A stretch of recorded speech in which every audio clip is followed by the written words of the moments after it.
Kakinada బాణగుడి centre Subhadra orchid వద్ద గల శ్రీ కనకదుర్గ అమ్మవారి ఆలయంలో శ్రీదేవి నవరాత్రి మహోత్సవాలు ఘనంగా నిర్వహించారు. ఉత్సవాల ఆఖరి రోజు అమ్మవారి ఆలయం భక్తులతో పోటెత్తింది. తెల్లవారుజాము నుండి అమ్మవారికి ప్రత్యేక పూజలు, అభిషేకాలు శాస్త్రోక్తంగా జరిపించారు.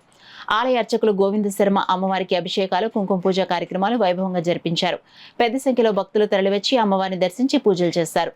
ఈ కార్యక్రమంలో ఆలయ కమిటీ సభ్యులు, అర్చకులు, భక్తులు, మహిళలు పాల్గొన్నారు. 10వ శక్తిపీఠ క్షేత్రమైన కాకినాడ జిల్లా పిఠాపురం పాదగా క్షేత్రం శ్రీ ఉమా కుకుటేశ్వర స్వామాలయంలో శ్రీ రాజరాజేశ్వరి శ్రీ పురుహూతిక అమ్మవార్ల శరన్నవరాత్ర సత చండీయాగ దసరా మహోత్సవాలు చివరి అంకానికి చేరుకున్నాయి. ఆఖరి రోజున శ్రీ రాజరాజేశ్వరి అమ్మవారు విజయదుర్గాదేవి అవతార అలంకరణలో భక్తులకు దర్శనమిచ్చారు. ఆలయ ఈవో కాట్నం జగన్మోహన్ శ్రీనివాస్ పర్యవేక్షణలో అర్చకులు రాజరాజేశ్వరి పురుహూతిక అమ్మవార్లకు లక్ష కుంకుమార్చన, పుష్పార్చన, విశేష పూజలు నిర్వహించారు. అలాగే కుకుటేశ్వర స్వామికి, దత్తాత్రేయ స్వామికి అభిషేకాలు, నిత్య కైంకర్యాలు జరిపారు. అధిక సంఖ్యలో భక్తులు విశేషంగా తరలివచ్చి స్వామివార్లను, అమ్మవార్లను దర్శించి తరించారు.